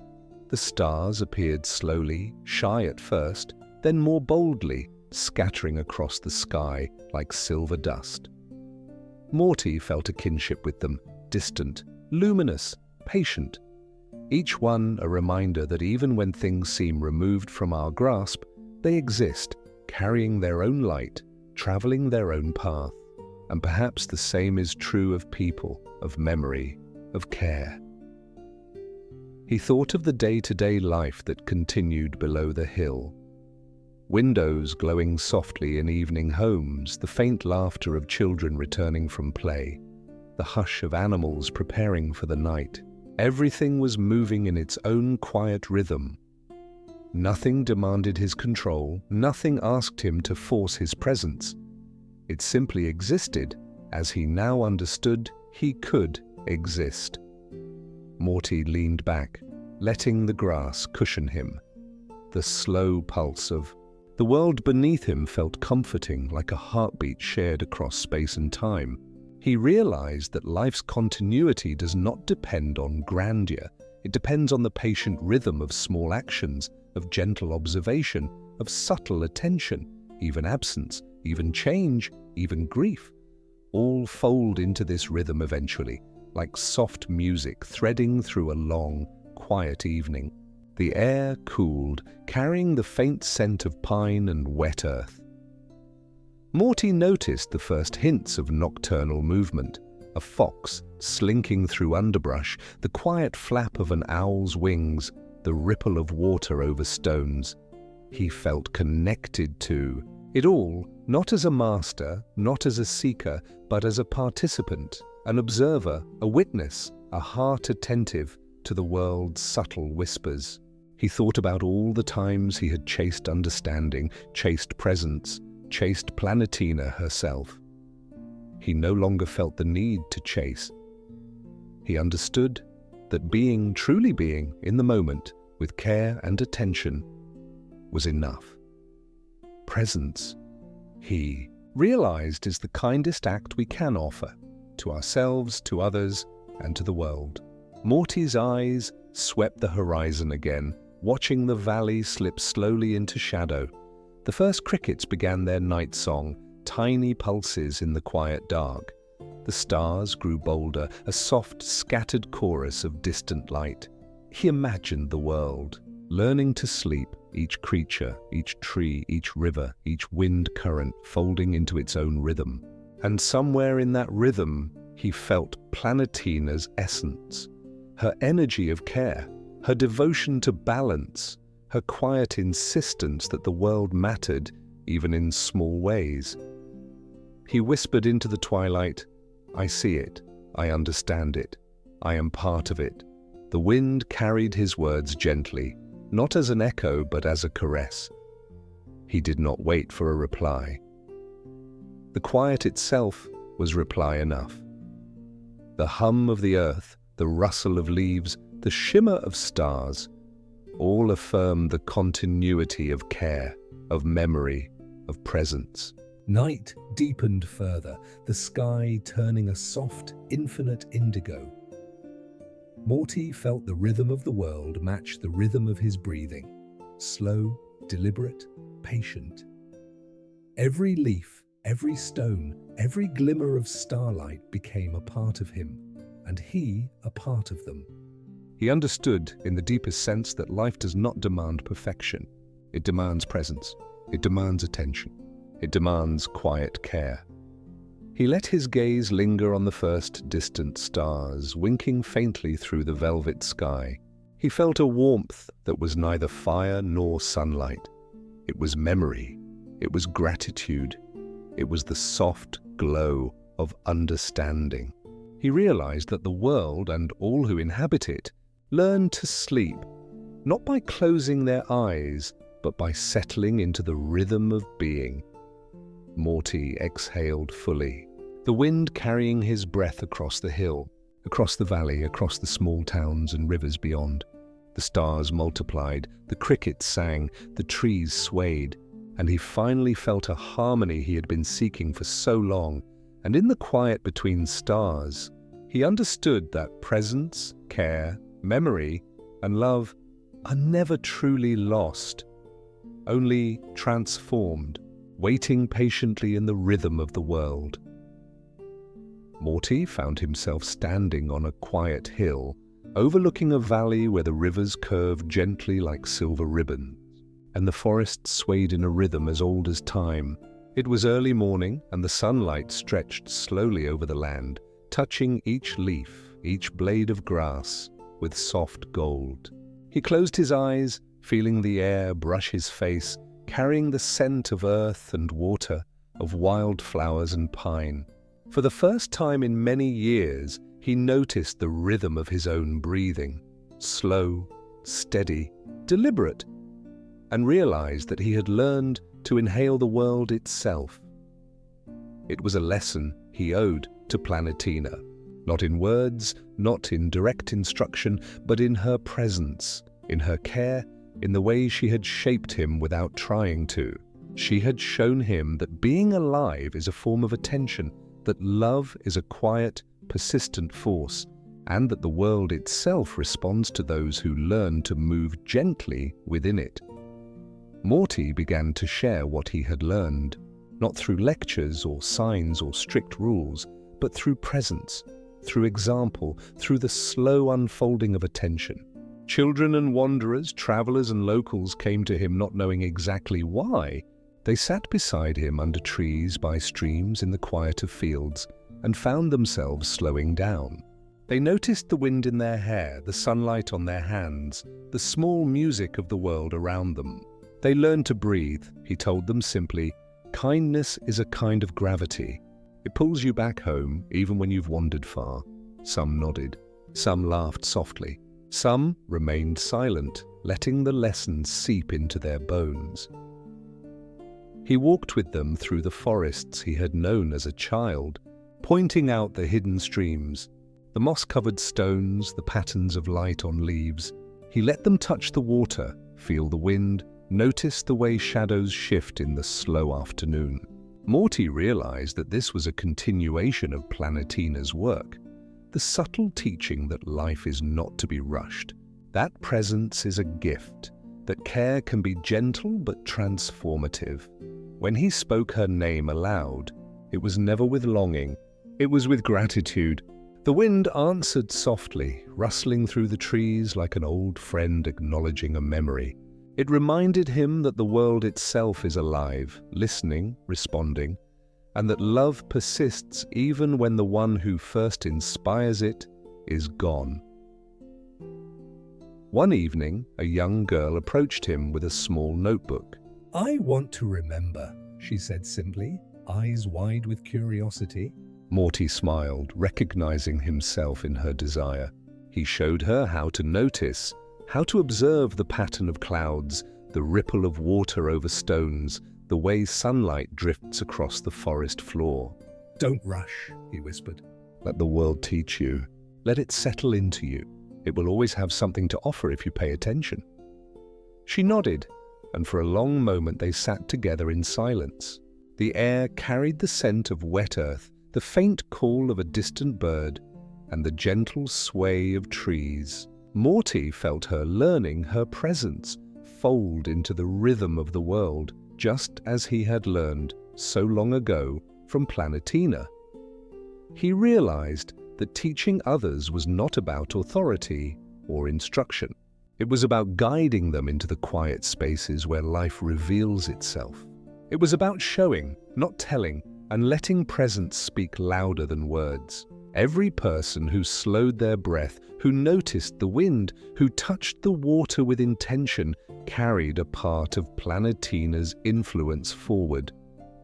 Morty's heart swelled with a quiet satisfaction, not pride, not triumph, simply gratitude for being able to continue the thread of care she had begun. He walked alone one night beneath a sky turned deep indigo, scattered with stars. The air was cool, carrying the faint hum of nocturnal life. Morty paused beside a small stream, letting his fingers skim the water. He thought of every act of kindness he had received, every lesson of patience and attention, every moment of gentle care. And he realized that teaching others to breathe, to notice, to exist fully, is an act of love in itself. A continuation of everything Planetina had once shown him. The wind whispered softly through the trees, and Morty felt a subtle warmth settle in his chest. He thought of her often, not with longing, not with ache, but with the quiet joy of remembrance. She had taught him to be present, to care without grasping, to love without expectation. And now he shared that same gift with others, letting it flow like water, like wind, like the slow, deliberate unfolding of time. He sat by the stream for a long while, breathing in the rhythm of the world. Each inhalation was a gift, each exhalation a blessing. He realized that he had learned to live, not just to exist, and that the quiet power of attention could transform both the giver and the receiver. When he finally rose and walked back toward the small village below, Morty felt a sense of alignment he had never known. The world, in its complexity and chaos, was still capable of gentle order, of quiet beauty, of persistent care. And he, like Planetina, like the wind, like the flowing water, had found his place within it. He understood that life is not a race, not a sequence of events to control, but a practice of attention, of presence, of gentle guidance. And he carried that understanding like a lantern, illuminating the quiet path for those who wished to follow. The wind stirred again, brushing past him softly, carrying the faintest echo of her voice. Morty smiled, exhaling slowly, fully, completely. "I understand," he whispered. "And I will share this with the world." Morty sat beneath a sky that turned slowly from deep violet to soft amber, the world stretching and breathing around him in a quiet, deliberate rhythm. Time had softened its edges, leaving only the faint impression of all that had come before. Storms weathered, forests healed, hearts tended. He thought about the small kindnesses, the brief connections, the acts of care that had shaped him more than any great event ever could. And he understood, with a clarity that was almost luminous, that every moment of attentiveness leaves a trace, even when unnoticed. The sun rose slowly, spilling light across the land like a memory unfolding. Morty noticed the way the shadows lingered, the way dew sparkled on blades of grass, the way the air seemed to hum with its own quiet song. It reminded him of Planetina, not as a presence beside him, but as a light that had shaped the world within him. He felt her influence in his hands, in his breath, in the gentle rhythm of his heartbeat. He remembered every step of his journey. The letters left in smoke, the towns he had helped rebuild, the wind that had taught him to forgive himself. Each memory shimmered softly, like dawn reflecting on still water. It was not sadness he felt, but reverence for the world, for life, for the quiet persistence of love and care. He understood now that the story is not in endings, not in dramatic gestures, but in the subtle, ongoing flow of presence and attention. Morty closed his eyes for a moment, letting the sun's warmth settle over him. He felt the rhythm of the world align with his own, the gentle sway of leaves, the soft song of birds, the distant ripple of streams. Everything was interconnected, and yet each piece moved with its own quiet grace. He breathed slowly, deliberately, feeling each inhalation and exhalation as a thread connecting him to the earth, the sky, the water, the wind. He thought about the people he had met along the way, those carrying grief, those learning to rebuild, those discovering the quiet power of attention. He had shown them, not through words or demands, but through presence, how to notice, how to care, how to breathe. And in turn, he had learned from them patience, resilience, humility, the gentle rhythm of listening. The world, he realized, is a teacher, and every being within it is both student and guide. He looked across the valley, noticing the subtle glimmer of morning on the river, the way light touched every leaf, the way shadows receded gracefully. It reminded him of the light that remembers the dawn, persistent, patient, unwavering. Even after storms, even after darkness, the light returns, and with it, the world resumes its quiet, steady pulse. Morty smiled softly to himself. He thought of Planetina once more, and for the first time in many years, he did not feel the ache of longing. Instead, he felt gratitude for her presence, for her lessons, for the ways she had shaped his heart and mind. Her light remained, not as an absence, but as an internal guide, illuminating the path of care, attention, and gentle presence. He rose slowly, brushing grass from his hands, feeling the earth solid beneath his feet. Every step seemed deliberate, as if the land itself was teaching him the rhythm of patience. He walked through fields kissed by the first light of day, noticing the shimmer of dew, the delicate sway of blossoms, the faint scent of pine carried on the breeze.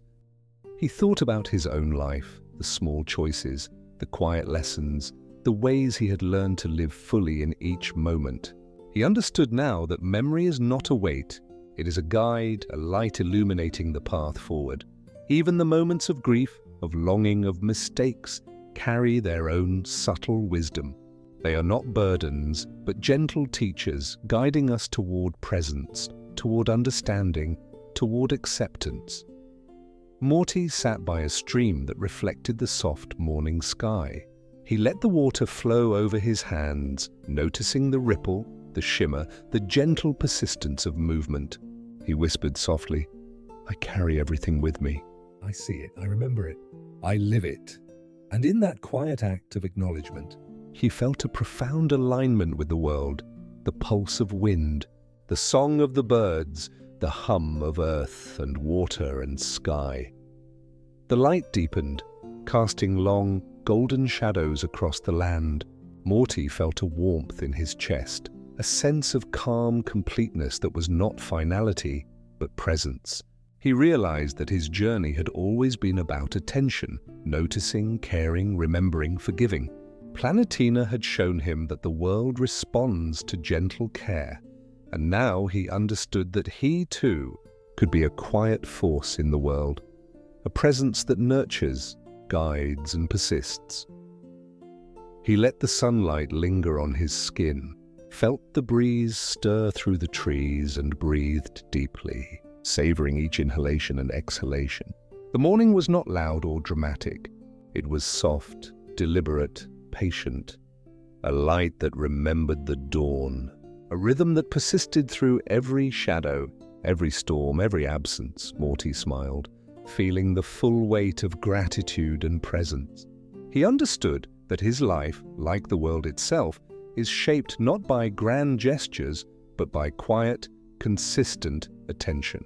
He carried Planetina's lessons in his heart, in his breath, in his every step. The light that remembers the dawn is always there. Persistent, patient, unwavering, guiding, illuminating, reminding. He closed his eyes for a final moment, feeling the rhythm of the earth, the sky, and the wind align with his own. And in that quiet he felt complete. Not finished, not concluded, but whole, in the way that only comes from living fully, attentively, and with gentle care. The dawn stretched across the world, soft and golden. Morty exhaled slowly, letting the rhythm of life, memory, and presence flow through him. And in that light, he understood. Everything he had learned, everything he had loved, everything he had carried, lives on in the quiet persistence of attention and care. Morty lay beneath the stars, feeling the familiar hum of the universe that had greeted him on the night the air first whispered Planetina's name. It was a sound he had carried quietly within him for years, threading through the small moments, the soft kindnesses, the long nights of thought and reflection. He felt it now as a gentle pulse beneath his skin, a rhythm that matched the slow beating of his heart and the steady exhalation of the world around him. The night was cool, but not biting. A soft wind drifted across the hill, carrying scents of earth, of flowers, of distant rain. Morty closed his eyes and breathed deeply, letting the currents of air and memory intertwine. He felt neither urgency nor loss, only presence, quiet and expansive, wrapping around him like a blanket made of starlight. He remembered every part of his journey, the first glimmers of wonder, the ache of unfulfilled longing. The lessons learned from Planetina and from the wind, the rivers, the forests. He remembered the letters left in smoke, the small acts of care offered to strangers and friends, the forgiveness extended to himself and to the world. And he realized that everything he had ever experienced, every heartbreak, every joy, every quiet lesson, had led him here, to this gentle stillness beneath the infinite sky. The stars above twinkled in soft patterns, as if the universe itself was exhaling alongside him. He thought of Planetina not with sadness, not with yearning, but with the deep gratitude of someone who has learned that love is never truly gone. It simply changes form. Her presence lived in the lessons she had left behind, in the care he offered to the world, in the rhythm of attention he carried quietly in his chest. Morty's eyes traced constellations, noticing how they shifted imperceptibly as the night moved forward. He thought of all the times he had felt small, overwhelmed, unsure, and how each moment, each choice, each act of quiet attention had pulled him forward. The world had taught him patience, humility, and presence. He had learned that the most profound journeys are not measured by distance, but by the depth of care, the attentiveness of heart, and the ability to move gently through life. A soft rustle of leaves reminded him of the wind that had forgiven itself, and in turn helped him forgive himself. He exhaled slowly, letting that lesson settle deep within him. He realized now that endings are not abrupt. They are gentle. They are whispers, soft shifts, the settling of a long breath. The gentle end of everything is not the cessation of life or love, but their quiet continuation in another form, another rhythm, another moment. Morty remembered the forest where he and Planetina had once stood. The moss-covered roots, the sunlight falling in golden patches, the quiet hum of life threading through every leaf and stone. He remembered the river where he had whispered his letters, the towns where he had built small acts of kindness, the hills where he had watched the world learn to sleep. All of it, the joys, the griefs, the lessons, the presents, flowed together into a single, luminous stream. It carried him now into this final moment of reflection. This gentle pause before the rhythm of night fully embraced him. He thought about legacy, not as a collection of accomplishments, but as the quiet imprint left in hearts, in minds, in the world itself. He realized that everything he had learned, everything he had loved, and everything he had carried forward would continue beyond him, subtle but persistent. Like starlight traveling across the cosmos, the night deepened. Crickets sang in a steady chorus. The wind whispered through distant trees, and the first hints of a soft morning shimmered faintly on the horizon. Morty felt the rhythm of the universe fold into his own. He was neither small nor lost, neither incomplete nor unfinished. He was present, fully, gently, in the unfolding moment. He remembered the lessons of breathing, of attention, of care. He felt them pulse through his hands, his chest, his thoughts. He felt Planetina's light lingering not as a presence to grasp, but as a warmth to carry. He understood now that love is never lost. It becomes part of the rhythm of life, part of the slow, infinite unfolding of the world. part of the quiet continuity that connects everything and everyone. Morty exhaled fully, the night air carrying his breath like a soft message across valleys, rivers, and hills. He let his body sink deeper into the earth beneath him, letting the grass cushion him, the wind cradle him, the stars remind him of the vastness that surrounds and sustains all life. He thought for a brief moment of all who had touched his life, all who had shared their presence with him, all who had taught him patience, care, and love. He realized that his journey was never about loss or pain, but about learning to move gently through the world, leaving behind quiet echoes of attention and care. The universe seemed to sigh around him. He felt its pulse, slow and steady, a rhythm older than memory, stronger than fear, infinitely patient. Morty closed his eyes, letting the hum of life carry him toward rest. He whispered softly to the stars, to the wind, to Planetina, and to himself. Thank you for every moment. Thank you for teaching me how to be present. Thank you for allowing me to carry this light forward. He felt the warmth of understanding settle deep within him. He was not clinging. He was not grasping. He was simply being, fully, gently, attentively. The night embraced him, and Morty exhaled again, slow and complete, letting every lesson, every memory, every heartbeat settle into quiet continuity. He understood that endings are not abrupt. They are gentle, luminous, infinite, like the soft exhale of the world itself. Thanks for spending this time with us. Sleep well. Everything's gonna be okay, man. The stars shimmered faintly as he drifted into stillness. The world continued its rhythm, carrying his presence, his care, his love onward. Everything in its gentle way was as it should be.